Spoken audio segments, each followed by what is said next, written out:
Mana nk'uko wafashaga basogokuruza, natwe nikuza dufasha mu myaka iri imbere.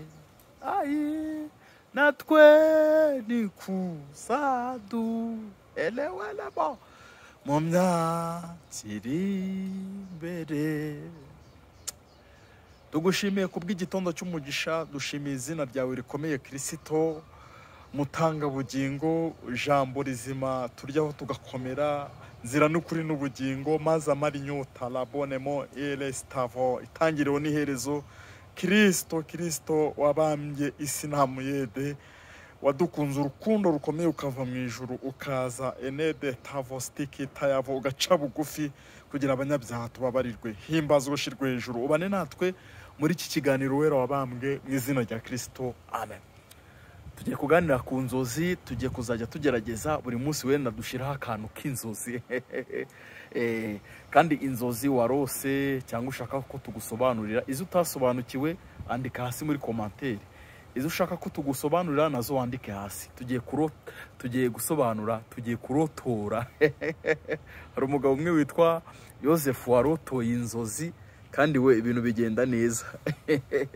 Arazirotora. Natwe rero tugiye kurotora inzozi, tugiye kurotora inzozi ziherero, tugiye kurotora inzozi kurota urya amagi. Hari umuntu wazindutse ari kumbwira ati, ese kurota urya amagi bisobanuye iki?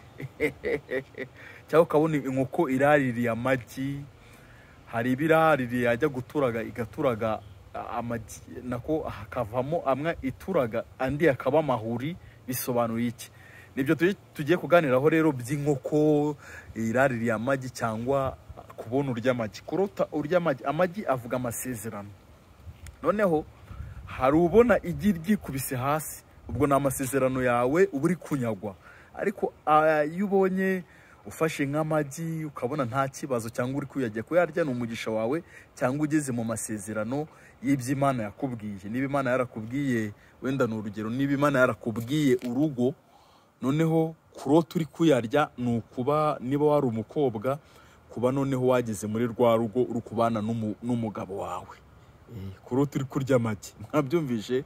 Niba yarakubwiye botike, kurota uyirimo uri kuyicururizamo wunguka, niko kurya, kurota uri kurya ya magi. Noneho ayo magi wenda iyo ubonye harimo irimenetse, hariho n'abarota amagi n'amahuri, ukabona ni ihuri. Ihuri ni babandi bagupfunyikiye. Bamwe bagwaye amasezerano y'amahuri, bavangiwe, batavuze ibintu biva ku Mana. Noneho hari n'ubona inkoko iraririye amagi igaturaga imishwi, ni amasezerano nayo Imana ibiri gusohoza. Noneho hari ituraga imishwi, ugasanga noneho wenda ni urugero, tumwe turapfuye nyuma. Ni kwa kundi ugera nko mu kazi, Imana imaze gusohora amasezerano, ugasanga bakwirukanyemo nta mpamvu. Mwabyumvishe? Ibyo bintu rero by'amagi ni amasezerano, inkoko iri guturaga ni amasezerano yawe Imana ibiri gusohoza. Ayo y'amahuri namwe agucika akameneka, ni kwa kundi Satani abakunyaza amasezerano.